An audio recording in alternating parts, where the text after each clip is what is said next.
If you tell us right off the bat they're HIV positive, right off the bat we're going to say, thank you for the referral call, they're not suitable for donation, go ahead and release the funeral home. But if you call us and say, this is a 54-year-old male, died of a heart attack, and there's nothing in the history, we're probably more than likely going to ask you more and more questions because it's probably going to result in donation. So the more information you give us up front, the better. Some things I like to point out, obviously next of kin information is huge, and medical interventions. Especially in high-risk situations where there might be drug use involved, whether it's as small as using marijuana. We can't just assume that they're just using marijuana. They could be doing IV drug use. Are they? Are they not? We don't know, but we have to know medical interventions. So every blood draw, every IV attempt, blood sugars, because if in a high-risk situation we get this donor and we are not able to account for every needle stick on that donor's body, we will defer.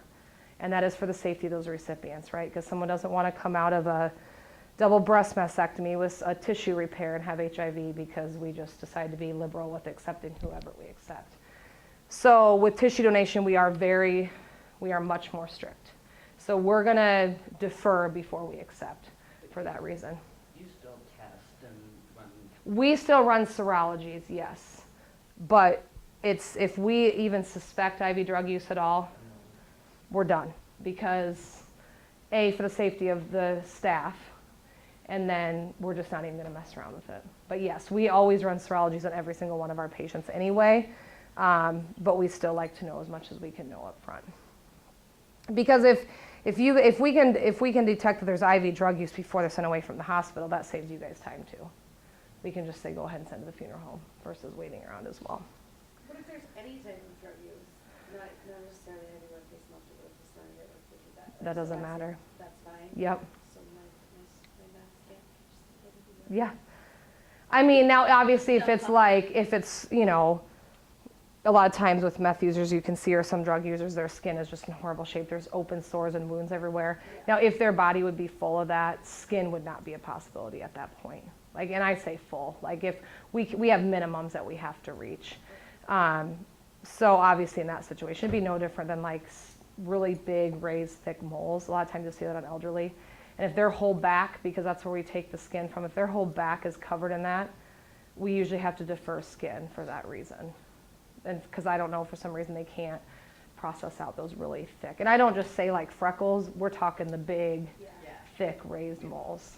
So top conditions that impact suitability. So you guys make a phone call and you might feel that, my gosh, I'd made 30 phone calls and no one's suitable for donation. Why is this? Well, A, like I said, we're a lot more picky with tissue donation, obviously. But there's a lot of things that impact it, not necessarily rule it out. So cancer is something that will impact it greatly. Is there current cancer? Is it metastatic, or is it localized? If it's a localized brain cancer, it's not going to affect any part of the rest of the body, so typically we can move forward with it. But if it's a metastatic lung cancer, we can't move through because that transpires into our tissue, which then can get into our tissue recipients. So we're going to ask you a bunch about cancer, their medications, their treatment, that sort of thing. Dementia, Alzheimer's is typically an automatic rule out, and we get why. It's not the disease itself. Alzheimer's and dementia is not transmittable through tissues. It's because it mirrors mad cow disease or the Creutzfeldt-Jakob's. Creutzfeldt-Jakob's mad cow disease does transmit through tissues. And without a brain autopsy, we can't identify for sure which one it is. So we just err on the side of caution and rule that out. So that's why that is. And obviously, we're not going to probably put someone through a brain autopsy when we know they've had Alzheimer's. It's just not something we'd want to do. IV crystalloids and blood products. We're going to ask you that because depending on how much they receive, this can dilute our serologies, which could give us false information. So for instance, blood products, say someone's received a very high amount of blood products in the last hour or two of their death. When we go to draw their blood, it's not going to be their blood that we're drawing. It's going to be the person's blood that they got that from. That's why we ask about blood products. Yeah. Does that greatly reduce the chances of somebody being on life support being a live donor then? Because those people probably weren't in the greatest shape to begin with, got lots of blood, got lots of fluid. Organ donation is a completely separate entity in itself. We accept organs way different than we accept tissue because organ's such a life-saving thing. we're able to do way more in-depth testing with them in the hospital. Every test under the moon, we can rerun blood draws, that sort of thing, where with tissue, it's one blood draw, you know. So yeah, it's completely different. These things, when I say impact suitability, are for tissue alone. Organ, we accept almost everything with organ because it's life-saving. And a lot of people out there will be told, yeah, I'm going to take this hepatitis C heart because if I don't, I might die tomorrow. So it's my only choice. Where tissue, obviously, we have a lot of tissue, so it's not as critical per se. Bloodborne pathogens are automatic rule-outs for obvious reasons for tissue. IV drug use, again, if it's current, if it's within now up until 5 years, it's an automatic rule-out, obviously, because IV drug use can lead into a bloodborne pathogen, so we're not going to accept that. If it's 5 years plus, we may look at accepting it because usually there's going to be something in their medical chart or they've already been diagnosed with that bloodborne pathogen. And then incarceration.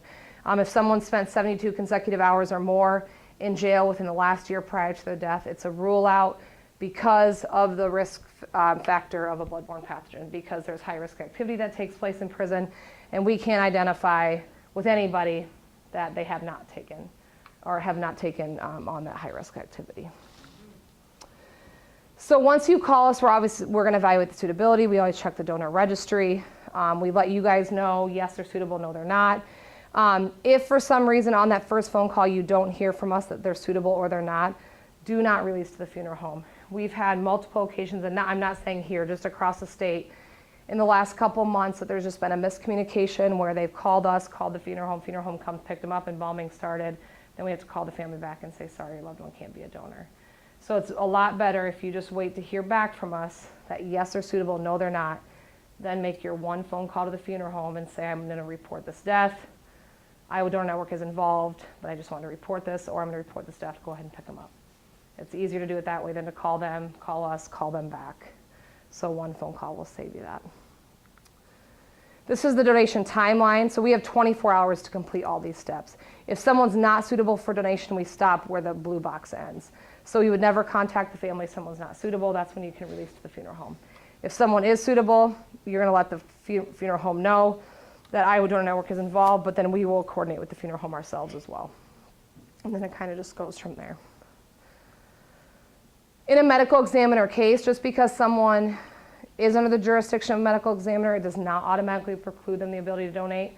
So we get a lot of questions, well, if they're an ME case, they probably can't donate. That's not true. Greater than 85% of our medical examiners released for donation in 2017. So they're going to do what they can for that person to become a donor. Now, in high-profile cases, can they still become donors? Possibly. It just depends if they can get in and do their autopsy before we do tissue donation or not. Sometimes we recover pre-autopsy, sometimes we recover post-autopsy. It just depends on what the ME restrictions are with that. I've already kind of talked about funeral homes. One thing I like to point out is just because someone's a donor does not preclude them the ability to have an open casket viewing. You would never be able to guess a donor next to a non-donor in that situation. So don't ever fear that, or if a family does bring that up, say that is not a fear you need to have. Everything we do is done like any other surgical procedure that you would have on a day-to-day basis. A little bit about cooling the body. So someone is suitable for donation here at the hospital. In a situation where they are suitable, then we'd ask you to place ice. So if they're not suitable, we're not going to ask you to place ice. Only when they're suitable. So this would be, they're suitable for donation, we're asking you to place ice. I say a 3 to 5 pound bag. The reason we have 5 pound bag is because if someone passes away outside of the hospital, the only access that EMS or police or whatever have are 5 pound bags at the gas station. But whatever ice you can get on them, the better. We ask both armpits and the groin for ice to be placed. And just make sure that that cooling time is documented. The eye donation, the current practice is to only remove the corneas, which is a thin layer off the top of your eye. It looks like a contact lens. So we're not taking the whole globe. The whole globe is only taken in a situation where you'd fall in the research area, which this is not the research area, but in those that are, we would have to get consent from the family to do so anyway. So we're never going to take any tissue or organ unless the family knows. When we talk with the family, we ask them, would you like to go over what exactly is going to be recovered? Sometimes people say, no, I don't want to know it, just take whatever. Where other families are, yes, let me know, and then they can choose, well, I want skin, but I don't want eyes. or I want skin and bone, I don't want eyes, whatever, they can then determine that. What tissue can be donated? This is the tissue that can be donated. So a lot of people don't realize, we've heard of skin, we've heard of corneas, but a lot of people don't realize if we can't donate our heart for heart donation, we can still donate our heart valves, which are a very crucial, important tissue. This helps repair a lot of kiddos' hearts that are born with congenital heart defects, which we have daily. And there's actually a wait list for kiddos with more and more surgeons are wanting to use donated tissue versus something artificial because it's just found to be a lot more effective and efficient. So heart valves are a big one. Bone, used in many different types of orthopedic surgeries. Spinal fusions is a big surgery that we see bone used in. Tendons, ACL repair. They're using, again, more and more donor tissue for our tendons. There's been multiple people that have had ACL repairs that keep re-tearing it with artificial tissue. And when they've placed the donor tissue, they found it's just worked and been a lot more effective that way. So as you can see, there's a lot of tissue that can be donated. Yeah. Tissues obviously can hang around somewhere being saved for an extended period of time. It's not Yep. like the calling. Correct. So like organs, have to be out in the recipient. The longest organs, 48 hours, where tissues have a 5-year shelf life. Oh, really? Yep, and they're always used. They're never disposed of. So we get a lot of questions, what happens if it's not used? It's always used. Okay, so we're never going to dispose of anybody's tissue. But it can be used up to 5 years. So it stays kind of in a, Do you finally send a letter to the family and say your loved one was able to help? This? Oh, yeah, we got that letter. You did? yep. When they actually, I mean, it could be 5 years then. So Iowa Donor Network, when that tissue is used, Let's we find out. send the family a letter. Yep, which is How much awesome. matching do you need? I mean, how much rejection is there with tissue? None. Okay. None. That's the beauty about it is you can I can donate tissue to an 80-year-old, an 80-year-old can donate to me, I can donate to 80-year-old could donate to a 4-year-old. You don't have to be the same race, same culture, same blood type. It doesn't matter. Anybody's tissue can go into anybody, which is pretty cool. So my question is, if somebody gets a tissue donation, like say they get a new ACL or something, Hmm. do they have to take any rejection meds, or is that strictly organ? Nope, just organs. Your body doesn't attack that? Nope, not at all. Your body actually takes it on. So like, say I would get someone's skin that's way lighter than mine or way darker than mine. At first you might be able to see that color change, but over time my skin is going to, that new skin is going to take on my skin pigment and form into who I am. It's pretty crazy. Yeah, yeah. Hmm. Even if you have like a white person that receives, Black person skin. Yeah. Yeah. Yep, or vice versa. Yep. So you'll see it at first, but eventually your skin, your cells will notice that and take on that skin very pigmentation. cool. Yeah, I know, it's crazy. So our responsibility to our families, like I've said over and over again, we want to offer everybody the opportunity of donation. There might be a certain, I don't know where I was at, maybe it was New Hampton I was in, they said they have a high population of Amish people that they see at the hospital that come in. And day in and day, like those people that pass away never say yes to donation. So they're like, do we still have to continue to offer? We do, because there still is one person out of every 300 that say yes. We still have to offer the opportunity. We can't just discriminate and say, well, they say no anyway, so we're not going to offer.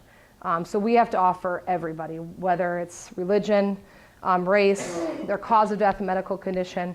Now, are we going to force them into that? No. Are we going to make them believe that what their religion is saying is wrong? Absolutely not. But we at least have to offer it out there and let them make that decision. Donation conversation goals. So like I said, we have someone from Iowa Donor Network that directly talks to the families and about donation. So they're going to let these families know if their loved one is or is not a registered donor, their tissue and eye donation opportunities. So what is it that their loved one can donate and how can that help others? So they will know right at the time, your loved one can donate skin and eyes. Is this something you would like to do? Or your loved one is able to do heart valves, bone, veins, da-da-da-da-da. And this is what it does for others. So we go in depth with all that. And then we also share them in-depth information about the donation process. Sometimes they literally don't want to hear any of this. They say, yep, I want to be a donor. Please don't ask me any more questions. And that's fine. And some people want to know everything. And we will share with them as much or as little information as they want to know. And so then they're able to make that best donation decision for them after that conversation. So when we talk with the family, they say, yep, I want to move through with donation. We then say, okay, we have this infographic, what we call it, that we can text you. And this infographic has everything we just shared with you in this picture. Would you like us to text this with you so you have it in front of you and you can share with your family? Majority of people say yes, because we all know, whether in a tragic situation or you're 8 months pregnant, things go in one ear out the other and you don't remember anything that was told to you. It's true fact. Whether I'm 8 months pregnant or not, I don't. So I'm a visual person. So someone just talked to me on the hour of the phone and I may have heard one thing that they said. If they don't want it, we don't send it to them, but if they do, we text this to them and they have it, which is a pretty good piece of information. If a family asks you about donations, like we were talking earlier, they bring it up. All you have to say is just, I'm not the expert, but you know what, I will contact Iowa Donor Network right away to ensure that they can answer your questions. Even if you just talk to us, call us back. We will answer. Even if you know, well, Betty was unable to be a donor, you don't have to tell Betty's family no. Just say, you know what, I'll contact Iowa Donor Network. Let us say, Betty was unable to be a donor and this is why. Don't put yourself in that situation. Contact us back and just say, hey, the family wants to talk to you, and we will talk with them. Donation starts with one but requires many. I won't go over this super in depth because I already did earlier, but like I said, in order for donation to occur, Iowa Donor Network has to receive a phone call that someone has passed away. Whether that's from the hospital, which you guys do in every situation, but anybody that falls under hospital, whether it's a nursing home, whether it's someone that's in the care of hospice, a fire, a car accident, something along those lines, none of those nurses that work in hospice, or none of those nurses that work in a long-term care facility, or none of those paramedics or police officers or funeral directors or medical examiners are required to ever make that phone call. So they may not know to make that phone call. Maybe they're choosing, I don't like donations, so I'm not going to make that phone call, which that sounds silly, but we do have funeral directors that have stated out there, we don't believe in donation, we're not going to call. Yes. So it does happen, so don't think it doesn't. So be advocates for yourself and your family is basically what I'm saying. And you guys know that because you work in the medical field, but you have to always be advocates. But just be alert and aware of what your loved one's decisions are. Because it's a 50-50 chance if someone dies outside the hospital that they're going to be able to become a donor. So like we'd explained, we take a great care of our families. Every family is given a donor medallion, donate life bracelets if they want them. We have memory bags for children. We offer them support groups in the area if there are, or the surrounding area. Not necessarily donation related, but it could be just grieving the loss of a loved one, that sort of support group. If we know there are donation support groups, we'll offer that as well. But we continue to take care of our family. Every family gets a 6-month letter saying we're thinking of you. Every family gets a 1-year death anniversary saying we're so sorry for your loss. We're thinking of you, on this day. We know it's a difficult day, sort of thing. And then whatever communication. We ask, though, if they want this communication. So if they don't, again, we don't provide it. If they do, we'll provide as much as they want. I've provided some educational materials over there. There's some great resources, especially this front one. This is basically like a number of questions or prompts that you can fill out, and we will ask you literally everything from top to bottom in this order. Now, if we don't get to the bottom, it means they're probably not suitable for donation, but it's a good thing to fill out and just have with you. That way, if you can't personally call as a nurse because you're dealing with the family or whatever, you could have another nurse call. That way, you're not flipping through the chart or trying to find something. So great piece of material there. But we also have that stuff on our website. I'm going to pass around trigger cards. This has our phone number, some information about donation. If you can wear it on your badge, it can go on there. That's a great little card. I'm going to end you guys with a quick video. Uh-oh. Hold on one second. So what's the time frame from tissue donation to harvesting? From the funeral home to when the funeral home gets them back? So tissue donation happens and is completed within 24 hours of the time of death. And then the funeral home gets them back right after that.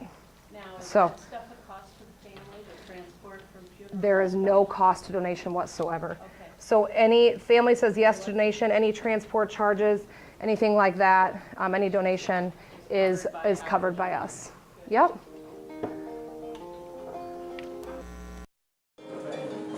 I was standing in the outfield. She got hit, and I watched watched her going around the bases, and everybody's cheering, yay, Naomi, yay, go, get a home run.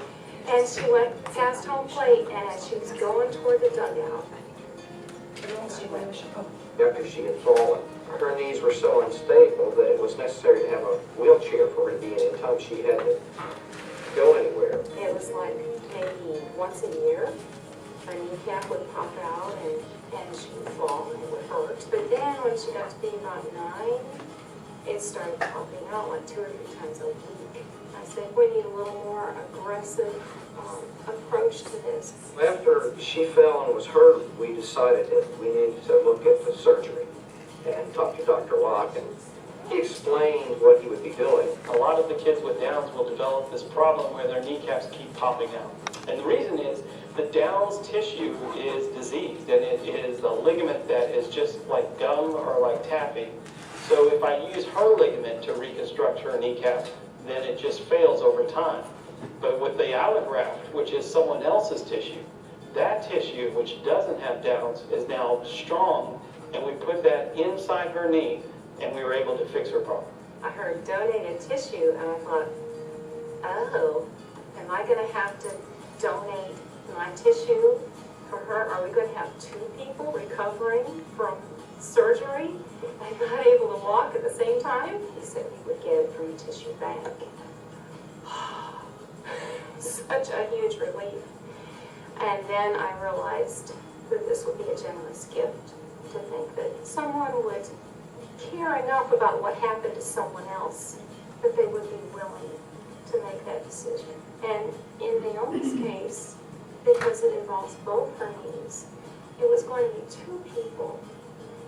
And that just meant so much to me. You don't think about that sort of thing until you're not able to use your legs, or someone in your home or close to you is not able. As I looked into her future, she needed 2 good knees that she could use to run and jump and play and do the things that are so meaningful to her. If I had the donor family in front of me right now, oh, I'm a Southerner, so the first thing I would do is I would give each of them a great big hug. And I would say, thank me. Yes, you would too. And I would say, thank you is not adequate. I don't have the words to describe what you have done for my daughter in being willing to give this generous gift. And I would just say, may God bless you in the way that you have blessed us, and really given my daughter a new lease on life. Instead of sitting and watching other people do the things that she loves to do, she can do it herself. It's just a blessing. Very grateful. So again, because the referral calls you're making is resulting in stories like this. So you may not always see the impact. You know, we hear a lot about a mom hearing a heart of her son, which is incredible, obviously, but we don't always see this. And in this little girl's and this little family's, it was a life-changing thing for her. So tissue donation is just as important. We just don't always hear about it.